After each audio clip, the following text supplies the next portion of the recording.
serão então falsas. Então ele diz, não existe, isso na verdade é uma mentira, uma ilusão. Todas as verdades, todas as revelações têm seu fundo de verdade, né? E todos os deuses têm a sua realidade. Então eles integram todas as coisas. E numa concepção panteísta, não é difícil fazer essa integração, uma vez que esse conceito de Deus não precisa ser... Deus não é pessoal, não é definido, não tem uma lei específica, não tem uma revelação específica. Deus está diluído entre todas as coisas. Deus é tudo e tudo é Deus. Então temos aí essa questão do panteísmo, né, e como ele é bastante presente ainda no nosso meio. O panteísmo nega o dualismo entre matéria e espírito. Inclusive ele diz, não existe morte, né? Então a morte é apenas um dos aspectos da revelação de Deus. Você vê, por exemplo, o Brahma, aí você tem Vishnu, você tem outro é destruidor e outro é conservador. Deuses, todos avatares, né, desse Deus impessoal, e os três também. Eu estou esquecendo da terceira, mas Shiva. Tem Shiva, Vishnu e Brahma. Shiva, Vishnu e Brahma. Que um vai ser criador, outro é destruidor e outro é conservador de todas as coisas. Então você tem esse movimento a partir dessas manifestações. Sendo assim, não há um que é mau e outro que é bom, mas cada um deles apenas cumpre com o seu papel dentro do todo, sendo um criador, outro destruidor e outro conservador de todas as coisas. Então vai sempre nesse movimento, sendo então os três deuses, todos avatares, né, desse Deus impessoal, e os três também adorados, são cultuados. Então não existe esse antagonismo, não existe dualismo, ok? Aí temos aí estas ideias que têm penetrado aí no nosso meio, estão presentes no nosso mundo ocidental, invadindo até o cristianismo. Veja só. O que ele chama aqui de panteísmo oriental, como você tem em tela, é o panteísmo. Da concepção panteísta, Deus e a matéria são uma só coisa. Panteísmo oriental, que está em tela aí: hinduísmo, budismo, confucionismo, jainismo e sufismo. Panteísmo cósmico. As religiões do extremo oriente, como o hinduísmo, budismo, confucionismo. O budismo, na verdade, é uma seita do hinduísmo. Então saiu de dentro dele e, na verdade, se professa como uma religião um tanto contrassenso, mas é uma forma de expressão ateia, ok? Para não dizer religião ateia, né? Então é uma forma de expressão ateia porque eles não acreditam que exista um Deus, mas sim que cada pessoa ela vai num processo meditativo, o caminho das 8 vias, vai se elevando, vai se desprendendo da roda do Sansara, que é a roda de reencarnações, em função, né, devido à presença ainda de desejo dentro do ser humano. Então quando ele se liberta disso, ele alcança quando ele não tem mais necessidade de coisa alguma. Então você tem a situação... O mais perto que você tem de conceito de Deus dentro do budismo são os bodhisattvas, que são como que pessoas muito elevadas que poderiam ter já desencarnado, né, e partido aí para o Nirvana, mas permanecem entre nós como gurus. Você tem esse conceito aí dos bodhisattvas, né, dentro do budismo.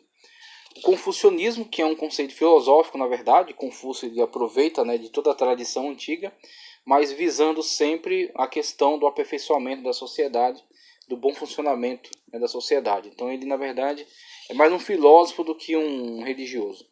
O taoísmo, aí sim, é uma expressão mais religiosa. O jainismo, que também está dentro do hinduísmo, e é uma expressão mais religiosa. O sufismo, e aí você tem uma ala mística do islamismo, né, sufismo islâmico.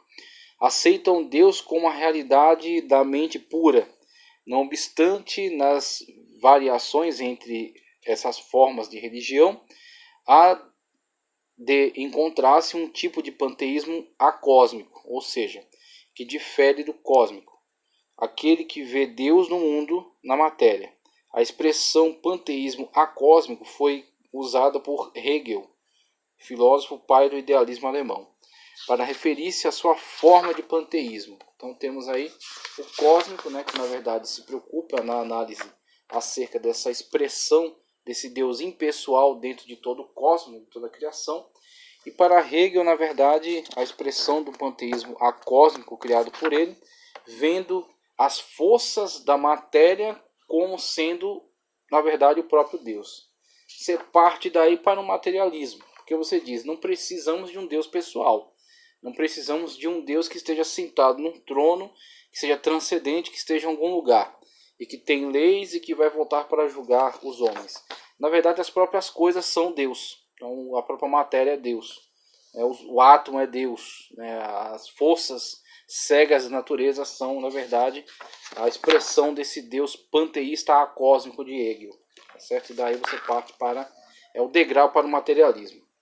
Materialismo, você se prostra ante a própria matéria, né? O ateísmo, você nega a Deus. É uma questão de antagonismo à ideia de Deus. O materialismo, você elege a matéria, colocando-a no lugar, então, desse Deus que foi desapossado pelo ateísmo, certo? E que é agora alçado, né, a essa posição pelo panteísmo acósmico de Hegel. Panteísmo ocidental. Você tem em tela aí Spinoza, por exemplo, 1632, 1677. Deus é a única realidade verdadeira. Só o mundo é real. Deus é a soma. Então Deus é a somatória de todas as forças presentes aí no cosmos, né, presente no mundo. Você tem essa versão ocidental aí de Spinoza. Baruch Spinoza foi muito importante para a hermenêutica. Então, que ele critica a hermenêutica praticada anteriormente pelos rabinos. Ele era judeu. E ele faz uma crítica, né? Ele traz metodologia para a hermenêutica. Então ele é importante nesse aspecto. Mas por outro lado, os conceitos filosóficos e teológicos de Spinoza são extremamente perigosos. Então são, de fato, devem ser sim rejeitados. São heréticos, né? Como de fato ele foi expulso da comunhão judaica, né? Existe aí a carta de expulsão dele. Ele é até amaldiçoado, tal, porque os judeus viam que ele ia causar problemas. Eles estavam ali como que refugiados na República Protestante da Holanda, e Spinoza, com essas declarações, rapidinho arruma problema para eles. Então eles tratam de escorraçar Spinoza da comunhão da sinagoga, né? Spinoza prossegue na sua carreira aí com essas declarações, e hoje na verdade é aclamado. Panteísmo ocidental. Entre os nomes mais famosos do panteísmo, desponta Bento Spinoza, ele coloca aqui, 1632 a 1677, que eu conheço como Baruch Spinoza, que escreveu um tratado ético numa perspectiva panteísta. Ele diz que Deus é a única realidade verdadeira e o mundo uma realidade subordinada. Emanação ou processo de Deus. Aí, num primeiro momento, você pode achar que a ideia é muito interessante, que a ideia é muito boa, que a ideia, na verdade, enaltece Deus. Mas o que você tem, na verdade, é a diluição de Deus como pessoa. Então, Deus não é uma pessoa singular, né, única e separada de sua criação. Deus, na verdade, está sendo cada vez mais como um ácido, né, essas filosofias, está diluindo Deus no meio da sua matéria. Na verdade, Deus e a matéria são uma coisa só. As correntes panteístas originaram-se, em sua maior parte, de filósofos que não conseguiam negar completamente a ideia da existência de um Deus. Então você tem o grande problema de que quando você nega a existência de Deus, você atribui todo o sistema que está estabelecido ao nada. E aí, para um filósofo que sabe pensar, que pensa logicamente, chega à conclusão de que isso é autodestrutivo, que isso não faz nenhum sentido, é incoerente, é ilógico.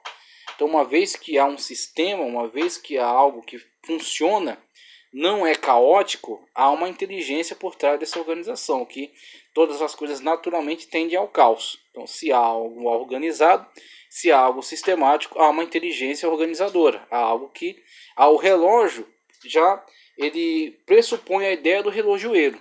A máquina pressupõe a ideia do construtor. Assim também, em relação à natureza, aquilo que está organizado, pressupõe a ideia da inteligência que a organizou. E aí, para o panteísta, a própria natureza passa a ser o seu Deus. Então ele pega a ideia de Deus e diz que não é uma pessoa, mas é a própria natureza. A natureza é Deus, Deus é tudo e tudo é Deus. E esses deuses, num aspecto mais politeísta, manifestos aí dentro do hinduísmo, são na verdade seus representantes, seus avatares, né, como colocado. Mas para Spinoza também vai buscar essa ideia, vai trabalhar nessa ideia de que a natureza é a verdade final, que a natureza, na verdade, ela mesma é Deus. Não conseguiu negar a essência de Deus, mas também não conseguiu compreender um Deus autoexistente, à parte do mundo visível. Entre esses filósofos destaca-se Parmênides, já pré-socrático, né, que viu o mundo como absoluto imutável. As mudanças são apenas ilusórias. O estoicismo entendia que o fogo é o Deus controlador de todas as coisas.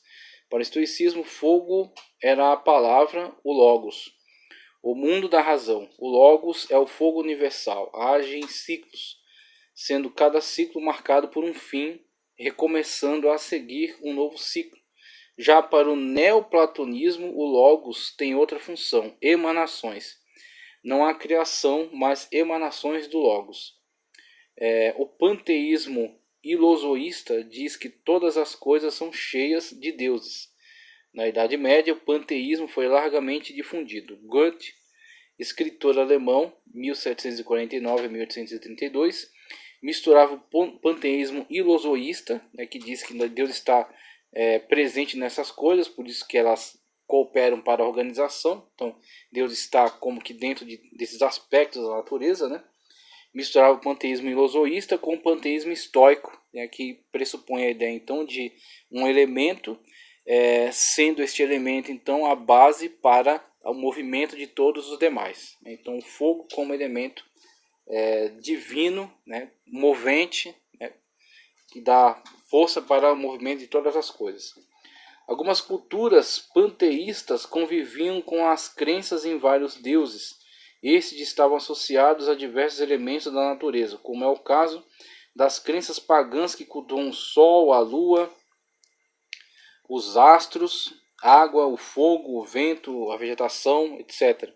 Deus é a alma, sistema do mundo, né? Deus é a alma do mundo, sistema do mundo. É impessoal. Na verdade, o panteísmo apregou uma divinização dos elementos da natureza. Daí para o materialismo é um pulo, né? Porque você pega Deus e mistura ele com a própria criação, com a própria natureza. Deus não é pessoal. Tudo que existe é manifestação divina. E aí um vai dizer, é uma emanação. Aí você tem a questão colocada mais acima aqui, né, no neoplatonismo. Não, as coisas são emanações de Deus. Deus está por trás delas. Outros dizem, não, as coisas mesmo são deuses, né? Outros dizem, não, na verdade existe um elemento principal que é Deus, mas que na verdade é cego. Aí você tem o fatalismo estoico, né? Então o estoicismo, ele apregoava uma aceitação passiva de todas as coisas que acontecem. Então ele tem essa questão fatalista e enxerga na verdade esse elemento divinizado como uma força cega. Força cega e todo-poderosa que rege todas as coisas. Então você entende um pouco aí de como o estoicismo, né, encarava a vida, né? Então ele não há prece, não há rogo, não há relacionamento com esse Deus, porque ele é uma força cega. Você tem essas manifestações aí. Spinoza diz: se o mundo é real, sendo Deus a soma de tudo quanto existe. Só o mundo é real. Só o mundo é real, sendo Deus a soma de tudo quanto existe, né? Veja o risco aí desta concepção, né? Veja o risco aí dessa forma de entendimento. O panteísmo é uma forma de ateísmo. Ele nega a existência de um Deus imanente, que Deus está em si mesmo, é pessoal, é autoexistente, e transcendente, né, que está em algum lugar, que está fora da criação, que não é a própria criação, mas que é alguém, é um ser identificável e que é criador de todas as coisas, é controlador. Deixa de ser a causa para ser apenas o efeito. Compreendeu? Então, ele não é um movente não movido, né, como coloca até Alberta Cantuária, né? Anselmo da Cantuária, aliás, o movente não movido, o criador não criado. Ele é, na verdade, o próprio movimento. Ele é, na verdade, né, a própria criação. E aí ele passa de ser o criador, né, a causa, e deixa de ser o criador e passa a ser a causa, então. Perdão, ele deixa de ser a causa e passa a ser o efeito. Ele deixa de ser a causa de todas as coisas e passa a ser o efeito delas. Então, como o Spinoza coloca, ele é a soma de todas as coisas, na verdade. Para o panteísmo, todos os fenômenos da natureza têm inteligência. Contudo, é preciso levar em conta que os fenômenos da natureza são instáveis e Deus é imutável. Dessa forma, o panteísmo ignora o atributo da imutabilidade de Deus. Só para colocar, né? Interessante como falha essas concepções. Então, como elas de fato se distanciam cada vez mais da revelação verdadeira acerca de Deus, a revelação bíblica acerca de Deus, como elas são totalmente discordantes dessa revelação. A imutabilidade de Deus não está presente dentro desse conceito, dessa extrema mutabilidade, né? E, na verdade, subserviência de Deus aos próprios sistemas da natureza, sendo Ele mesmo esses sistemas, né? Deus é simplesmente esse mecanismo da natureza, e não o criador dela. Ele coloca aqui panteísmo cristão, como está em tela, mau entendimento que acaba por confundir Deus com a sua criação.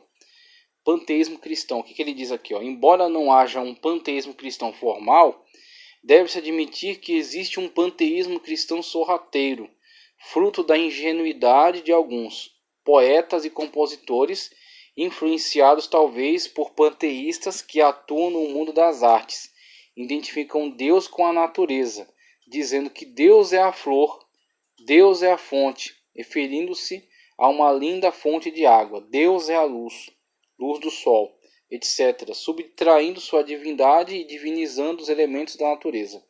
Por mais que insistam em dizer que tudo não passa de linguagem poética, expõe a integridade de Deus ao acaso, contribuindo com situações que, com o passar do tempo, possam inserir no contexto cristão alguma ideia errada a respeito de Deus. E aí você tem a situação na qual verdades fundamentais não são combatidas eficazmente de uma forma aberta.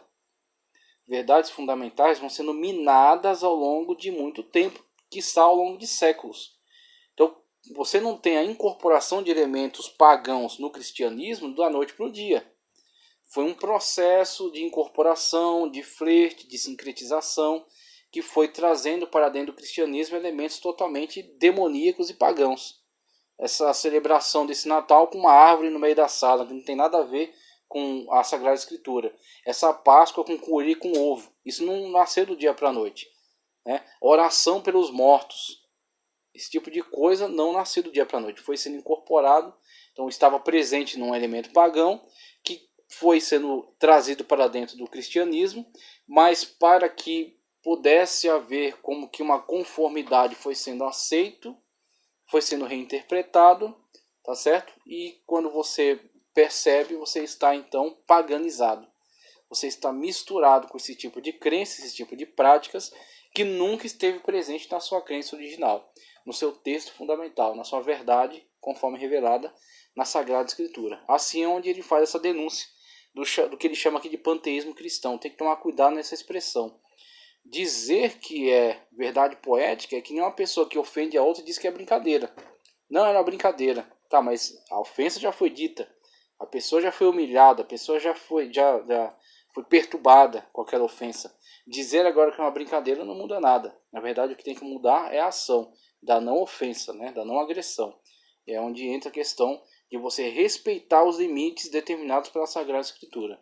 Existe uma definição acerca de quem é Deus, que Deus é um ser pessoal e criador de todas as coisas, todo-poderoso, onipotente, onisciente, onipresente.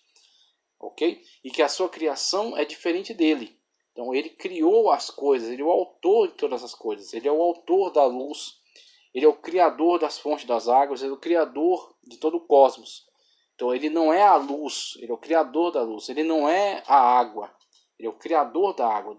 Misturar ele com a sua criação é diminuí-lo, é fazer dele um objeto, é fazer dele um material. E aí com isso é atentar contra a sua santidade, é atentar contra a sua grandeza. Então temos que tomar cuidado. Eu vou encerrar por aqui, para não ficar tão extensa. A gente tem uma lista grande aí para discutir ao longo de mais tempo. Então a gente vai depois tratar de materialismo, tá ok? Que é onde a gente já foi construindo essa ideia, né? Começando do ateísmo, que é um antagonismo total. Passando pelo politeísmo, vemos diversos tipos de manifestações de politeísmo. Entrando pelo panteísmo, né? A diluição da ideia de um Deus pessoal, misturando ele na natureza. Entrando agora pelo politeísmo ocidental, né? Com Baruch Spinoza, com Hegel, né? O panteísmo acósmico. Né? Então as próprias elementos da natureza são o Deus, né? São a própria força, são autoexistentes, né? E agora chegando até o materialismo, quando esses seres são de fato divinizados, idolatrados, tá ok? Você tem esse materialismo, esse positivismo, esse agnosticismo, que estão regendo hoje muito da mentalidade dita científica, que na verdade é pseudociência. Que a ciência comprometida com a verdade dos fatos, ela não atenta contra a revelação da Sagrada Escritura. Tanto que você tem muitos, mas muitos cientistas oriundos do cristianismo, ou se não do cristianismo, oriundo de diversas religiões. Então, afirmar que ciência equivale a ateísmo é, na verdade, você adotar determinada ideologia política e fazer dessa bandeira a sua verdade, fazer dessa bandeira a sua filosofia de vida, tá ok? Mas vamos encerrar por aqui, tratando acerca de panteísmo cristão, como um alerta, né, contra esses equívocos, e depois vamos dar continuidade a essa análise. Eu queria só fechar aqui com um texto da apostila de Teontologia da FAESP, Faculdade Evangélica de São Paulo, ok? Faculdade Evangélica de São Paulo, onde ele fala acerca, vou trazer aqui um conteúdo interessante, onde ele fala da cor de Deus. Veja só, vamos fechar com esta leitura aqui, na apostila Teontologia da FAESP, páginas 20 e 21, acerca da cognoscibilidade de Deus. Olha só. Mesmo se cremos que Deus existe, isso não nos diz que é possível realmente conhecer Deus, nem nos diz quanto de Deus pode ser conhecido. Em muitas culturas é totalmente aceitável professar a crença na existência de Deus, mas as opiniões sobre se alguém pode conhecer Deus são muito diversas. De agora em diante vamos abordar essas questões. Não podemos nunca entender Deus plenamente, porque Deus é infinito e nós somos finitos e limitados. Nunca podemos entender Deus plenamente. Nesse sentido é dito que Deus é incompreensível, sendo aqui o termo incompreensível usado como um significado mais antigo, ou seja, incapaz de ser plenamente entendido. Esse sentido deve ser distinto claramente do significado mais comum, que é incapaz de ser entendido. Não é correto dizer que Deus é incapaz de ser entendido, mas é correto dizer que ele não pode ser entendido plena e exaustivamente. Você pode entender o suficiente de Deus para se relacionar com ele. Você pode entender o suficiente de Deus para ser salvo por ele. Mas você não pode entender a totalidade de Deus, fazer um estudo ontológico sobre Deus, porque você não tem capacidade cognitiva para isso. Só o Espírito Santo de Deus que sonda até as profundezas de Deus. Salmos 14:53, eu acredito que ele não colocou a pontuação aqui, diz: grande é o Senhor e digno de ser louvado, sua grandeza não tem limites. A grandeza de Deus está além de qualquer pesquisa ou descoberta. Ele é grande demais para ser plenamente conhecido. Com respeito ao entendimento de Deus, o Salmo 147:5, talvez seja Salmo 145:3 ali, 147:5, está escrito: grande é o nosso soberano, e tremendo é o seu poder. É impossível medir o seu entendimento. Então vemos aqui a grandeza de Deus e a sua manifestação e a adoração. Então a atitude mais correta, a adoração ante a grandeza de Deus. Nunca seremos capazes de medir. E aí você tem a incapacidade da prova empírica sobre Deus. Não porque Deus não possa se revelar, mas porque os elementos de investigação não são suficientes para o detectar, não são suficientes para o analisar. Então Deus está para além dessa possibilidade de investigação empírica, ok? Por isso que temos essas diferentes manifestações, tanto no campo cósmico, tá certo? No sentido de que o cosmos está organizado, né? Então, uma vez que está organizado, há uma inteligência organizadora, manifestações morais do ser humano, manifestação objetiva, subjetiva, né? Objetiva, a revelação da Sagrada Escritura, subjetiva na natureza. Então temos essas revelações, Deus dando-se a conhecer, né? Deus manifestando-se para nós. Nunca seremos capazes de medir ou de alcançar plenamente o entendimento de Deus. Ele é grande demais para ser comparado ou para ser entendido, de modo semelhante ao pensar no conhecimento que Deus tem. Ao pensar no conhecimento que Deus tem de todos os caminhos, Davi diz: tal conhecimento é maravilhoso demais, está além do meu alcance, é tão elevado que não posso atingir. Paulo sugere esta incompreensibilidade de Deus quando diz: o Espírito sonda todas as coisas, até mesmo as coisas mais profundas de Deus. Da mesma forma, ninguém conhece os pensamentos de Deus a não ser o Espírito de Deus. 1 Coríntios 2, 10 e 11. No final de uma longa discussão sobre a história do grande plano de redenção elaborado por Deus, Paulo prorrompe em louvores: ó profundidade da riqueza, da sabedoria e do conhecimento de Deus! Quão insondáveis são os seus juízos, inescrutáveis os seus caminhos. Romanos 11, 33. Então, é a atitude correta diante dessa grandeza, é a atitude de louvor, né? De estar estupefato, de estar extasiado com a magnitude da grandeza de Deus. Então aí temos o relacionamento com Deus no âmbito da fé, que não é uma fé cega, é uma fé racional, mas é racional no sentido de, não no sentido de compreender a totalidade de Deus, mas de compreendendo que Deus é grande e está para além de toda a nossa compreensão, adorá-lo, servi-lo, exaltá-lo. Esses versículos nos permitem levar nosso entendimento da incompreensibilidade de Deus um passo adiante. Não somente é verdadeiro que jamais podemos entender Deus plenamente, é também verdadeiro que nunca podemos entender plenamente qualquer simples coisa a respeito de Deus. Sua grandeza, Salmo 145, 3. Seu entendimento, Salmo 147, 5. Seu conhecimento, Salmo 139, 6. Suas riquezas, sua sabedoria, seus juízos, seus caminhos, Romanos 11, 33. Todos eles estão além de nossa capacidade de entender plenamente. Assim podemos conhecer alguma coisa a respeito de como o amor de Deus se relaciona com cada atributo de Deus e com cada coisa individual no universo, por toda a eternidade.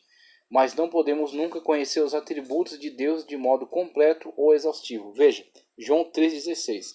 Porque Deus amou o mundo de tal maneira.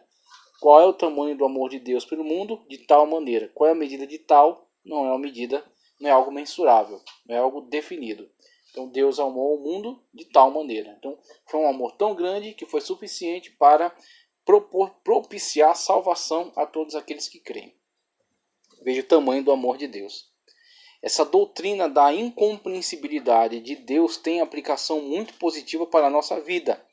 Ela significa que nunca seremos capazes de conhecer demais. Sempre há algo mais a conhecer, sempre há algo mais a compreender, sempre há algo mais a buscar a respeito do conhecimento, do relacionamento com Deus, tá certo? Do estreitamento, né, de laços de relacionamento com Deus.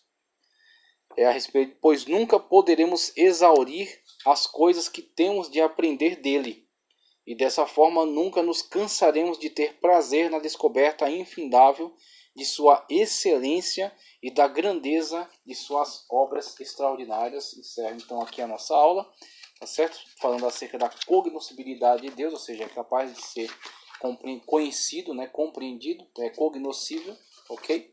Mas depois continuaremos nossa discussão em relação aos argumentos antiteístas, tendo dado uma interrompida aqui no chamado panteísmo cristão, que é na verdade uma crítica, né, que Walter Brunelli faz a uma expressão incorreta acerca de Deus, misturando Deus com a sua própria criação. Mas daremos sequência então depois com a abordagem acerca de materialismo. Agradeço a sua presença aí na nossa aula, né, ter ficado até esse momento. Peço para que você curta o vídeo, que você compartilhe, você inscreva-se no canal, compartilhe o canal. Já estamos aí em 2.240 inscritos, graças a Deus e à vossa colaboração. Então que Deus continue abençoando sua vida poderosamente, em nome do Senhor Jesus e desse Deus pessoal, soberano e todo-poderoso, o nosso Deus.